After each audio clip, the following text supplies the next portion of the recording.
Hello, everyone. This is part B of our conversation. In our previous session, we talked about the difference between home care and home health. The big takeaway for that one was that most people need both to get their health back, to get restored, to feel better and to thrive and not go back to the hospital. You need personalized care to speed up recovery. That's the big takeaway from the previous session. In this session, we are talking about, yes, how do you reduce the cost of care?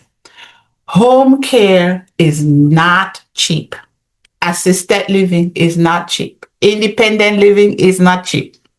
If someone has to provide care as a family member, it is also not cheap. They may not be spending money, but what they're giving up sometimes to provide care is not cheap either. Some people give up their jobs, so they go from working full time to working part time so they can provide care. So caregiving is an expensive thing. Yes, it is. But there are ways and strategies that you can use to reduce the cost of care. The thing about caregiving is the cost is always going to be there. But what you can do is you can put these strategies in to not only reduce the cost of care, but you can also improve the quality of life of the person you're caring for. So here's a little secret. The lower the level of care, the lower the cost of care. What is level of care? Level of care is an expression that we in geriatric wellness and nursing and caregiving use to describe what it takes to help someone stay well and safe and cared for. That means the amount of hands-on care, the amount of supportive living, the kind of person that you need to care for you. That all goes in level of care. So a high level of care, for example, in caregiving would be someone who may need a skilled certified nurse's aide or a rehab nursing technician or a restorative therapy aide. And that therapy aide, that person is well trained. So you're not going to be paying $20 an hour for that person. You'll be paying more. So a high level of care in caregiving is a skilled CNA, RNA, RNT, providing high level care. Maybe they're using a Hoyer lift. Maybe they're emptying a Foley catheter. Maybe they're helping to wash the concentration filters. Maybe they are helping to feed the person. Maybe this person needs personal care assistance and complete care. That's considered a high level of care. So the level of care is connected to the cost of care. Here is one thing that if your loved one can do, will start to reduce the cost of care. If your loved one can transfer safely with the minimal assistance of one person or with no assistance from another person. So one way to lower the level of care is to help the person be able to transfer. Aha. So the big secret is if you have someone needing care and the person needs a lot of care, the way to reduce the cost is to reduce the level of care. How do you reduce the level of care?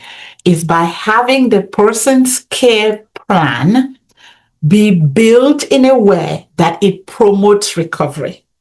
When many families go wrong when it comes to determining what kind of care to get and where to start and how many hours do I need, or somebody would say, my mom is coming home from the hospital. I know I need care. I just don't know how much care I need. Or my mom doesn't want that much care, or our budget is too low. So you hear people would say all of this, right? Okay. What you want to do is you want to have a professional help you determine what the current level of care is. So there are 5 steps you need to take to lower the level of care so that you can lower the cost of care. Usually, when you lower the level of care, you're not only lowering the cost, but you're improving well-being, you are improving quality of life, and you are also lowering stress for the family caregivers. So there are 5 steps you take to reduce the level of care so that you can reduce the cost of care and you can reduce family caregiver stress, and you are improving quality of life and well-being for the person who needs care. Here are your 5 steps. Write this one down, guys. Write this down. Number 1 is to bring in a professional person to help identify barriers to wellness, barriers to recovery. So if somebody is coming from the hospital, a barrier to recovery is deconditioning, where their muscles have lost tone, where they can't get their health back. A barrier to recovery could be cognitive impairment. Then you say, wait a minute, how do we lower that? I'm about to tell you. Okay. A barrier to care, for example, it could be dehydration. It could be poor nutrition. That's a barrier to wellness. It could also be lack of social stimulation. I'm using these as simple examples of barriers to care. Sometimes it's access into the home. Sometimes it's the bed is the wrong height. Sometimes it's safety things in the home. So we want to reduce the barriers to care. Now, it takes some advanced knowledge of gerontology, of nursing, of caregiving to know this. So I employ family members, get a care manager. Yes, get a care manager, get a home health nurse, get a physical therapist, get a discharge planner to help you to identify barriers to care. Second step is to identify some goals. Example, an 85-year-old person who, let's say an 85-year-old lady who lost her husband 6 months ago. And she had a fall taking her garbage can to the side of to the curb for the garbage man to pick up. And she had a coccyx, a fracture in the coccyx. There is no surgery for those. You typically will lay in the bed for 6 weeks, bed rest to heal it. Okay. A barrier to recovery for her is bed rest. That's a barrier because she can't get out and go do things. But she may also have pain. The other thing is she lost her spouse 6 months ago. She may not have had therapy yet. She may not even be on the right medication. She may have depression. That is a barrier to recovery. That's a barrier to wellness. Yes. So if you get this care manager, or you get this professional person or a doctor to help you identify the barriers to care, when you make your goals, which is the step 1, your goal is to reduce those barriers, to lower them.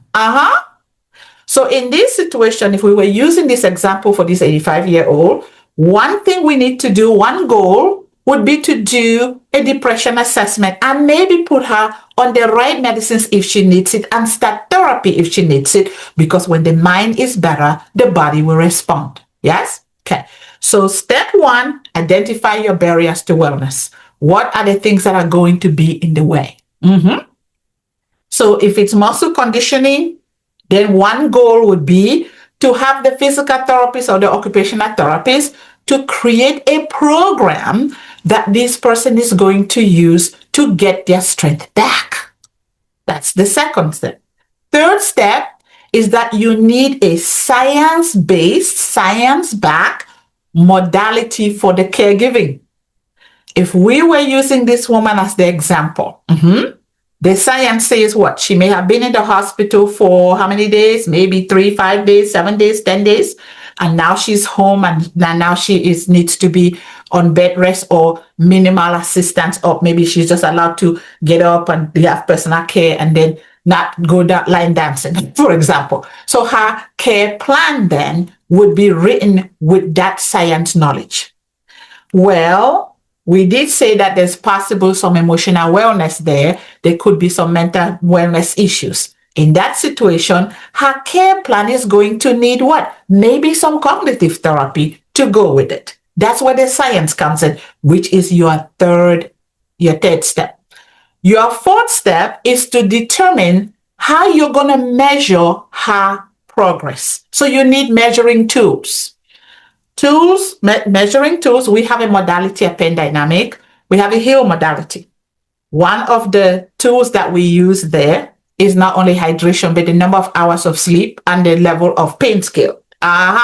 What amount of pain do they have? That's a measuring tool. So you put these measuring tools together. Sometimes one of the tools is just measuring the person's ability to transfer from their bed and walk 50 feet to the bathroom, for example. Okay, that's a measuring tool. Have these measuring tools so that you are using true science to determine how well this person is making progress, so you can lower the level of care in a way that between the doctor, the home health, and the therapy group and the support from the family, that the goals are being met. So the fourth step is having measuring tools. Yes, science-backed measuring tools on a schedule. So maybe you're saying every 10 days, we will have a reevaluation of how well this person is doing. This person came home and they cannot walk, and they were in rehabilitation and they, plateaued, and now they're home. All right. And by the way, we specialize in those.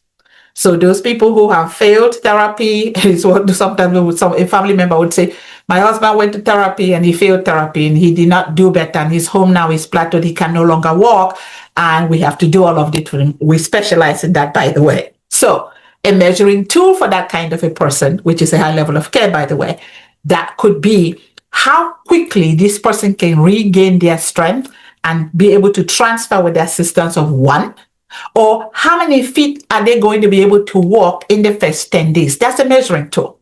So you want tools that you're going to use to lower the level of care on a schedule backed by science. Yes, backed by science, backed by gerontology, backed by nursing and physical medicine guidelines. Okay, last step is to schedule a reevaluation so you can adjust.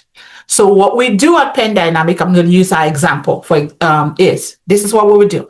So imagine somebody who has been in physical therapy. They went from the hospital into a rehabilitation center, but they suffered some kind of a medical setback. And so they were expecting to be in therapy for maybe 2 weeks. Then something else happened, and then that has set them back. So maybe they landed back in the hospital, and then now they came back to therapy, but they could not just get back on the time that the insurance thought they would get back. And now they are home and they cannot walk. Or they are coming home now. They went to the hospital and they were clear-minded. Now they're coming home and they have symptoms that look like dementia of some sort, or there's some cognitive impairment. I'm using that as an example. They cannot walk. Okay, this is what we would do at Penn Dynamic. All right, we would help first identify those barriers. All right, what do we have? Cognitive impairment, that's a barrier. Why do we have that? Is it a nutritional deficiency? Is there an infection of some kind? Is there hydrocephalus that the doctor may need to look into? Are there emotional things? Are there metabolic things? Are there blood sugar issues? So we identify those first. Then we come up with a goal. We know that if this person cannot walk, they're going to need a high level of care at the very beginning. We said that the goal to reduce the level of care is to give them the most amount of care up front. So what we will do at Penn Dynamic is we identify some goals.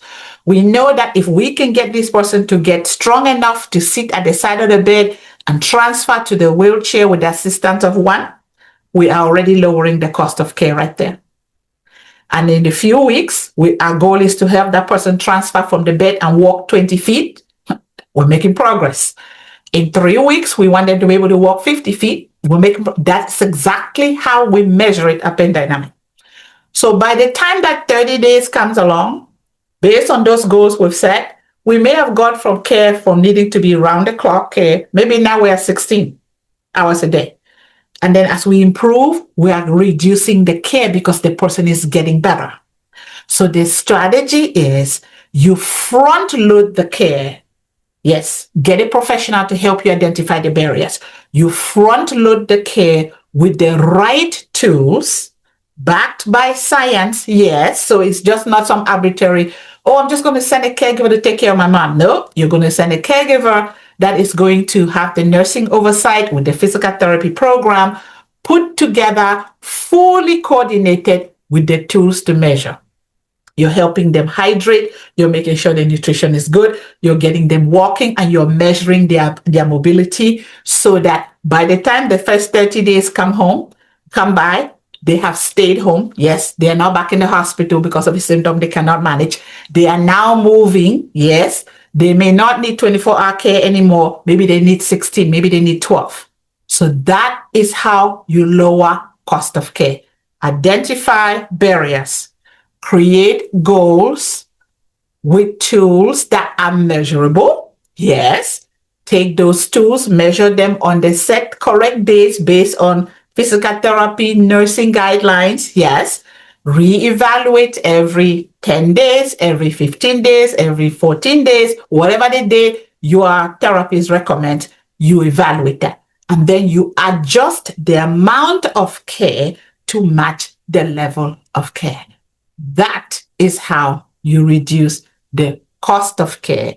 You reduce stress for the family. Yes. You increase quality of life and well-being, and you help your loved ones stay home, master their symptoms, comply with medical recommendations. Yes. Not land back in the emergency room for symptom management, and avoid unnecessary readmissions. That's how we do it. Right, Jennifer? Yes. Okay. So that's what we are. So if you are a family caregiver, if you are a care manager and you're caring for someone with complex care needs and you want them to have better quality of life and you want to keep the cost down, we invite you to call us. If you are an expert in the area of geriatric wellness or an aging specialist, we invite you to come here and help us educate the community as well. Thank you for being with us today. We hope that you stay well, and we shall talk to you soon. Jennifer, do you want to give them our phone number so that they can call us or contact us online if they need to? Yes. I also want to add that we have a 7-step pathway which she mentioned. It's called Pen Dynamic Life Care that help to customize our care for our clients. Our number is 610-467-7827, extension 3. And our website is www.dynamiccare@home. You can look us up on YouTube, Facebook, LinkedIn. You'll find us there. Very good. All right, Jennifer, thank you for being our host, and we shall see you guys soon. Be well. Thank you. Bye-bye. You're welcome. Bye.